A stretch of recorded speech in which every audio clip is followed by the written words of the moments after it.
पूरा होगा international mafia बनने का सपना। क्या विकी बनेगा इंटरनेशनल माफिया? क्या फाइटर हीरोइन की होगी एंट्री?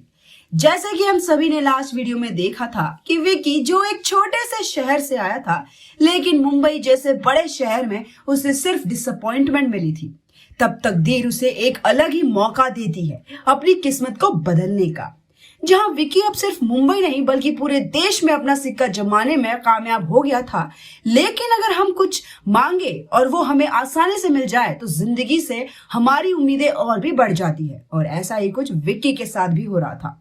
माफिया बन के अपना राज जमाने के बाद विक्की ने इंडिया के और भी स्टेट्स में अपना राज फैलाने की तैयारी शुरू कर दी थी, और इन सभी के बीच उसकी मुलाकात होती है मुन्ना से। मुन्ना एक ऐसा इंसान होता है जिसने विक्की के साथ तो नहीं बल्कि विक्की के आने के बाद इस माफिया की दुनिया में कदम रखा था, लेकिन वक्त के साथ वो विक्की का एकदम खास बन गया था।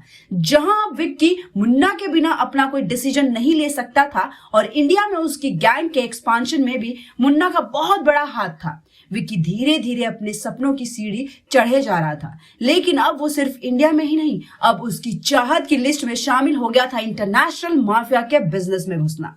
लेकिन इंटरनेशनल माफिया में घुसना इतना भी आसान नहीं था, और इंटरनेशनली उस मार्केट में घुसने के लिए डॉन को जरूरत पड़ती है अपने कनेक्शन बनाने की।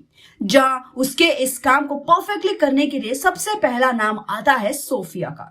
सोफिया को लोग लेडी डॉन के नाम से भी जानते हैं। बेसिकली सोफिया के बहुत ही कनेक्शंस थे इंटरनेशनली, और वो चाहे तो किसी को भी रातों रात टॉप पे ला सकती। अब डॉन के मन में सोफिया को अपनी टीम में शामिल करने की इच्छा होती है, जिसके लिए वो मुन्ना को सोफिया से बात करने के लिए भेजता है।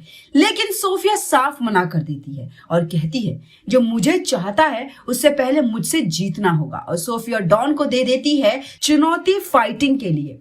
यहाँ गौर करने वाली बात यह है कि सोफिया फाइटिंग में चैंपियन रह चुकी है, और उससे जीतना ही बहुत मुश्किल है। अब कैसे करेगा डॉन सोफिया का सामना? क्या डॉन पूरा कर पाएगा अपना सपना? आगे की कहानी जानने के लिए आपको थोड़ा वेट करना होगा, पर तब तक के लिए आप हमें बताइए आपको क्या लगता है इस कहानी के बारे में।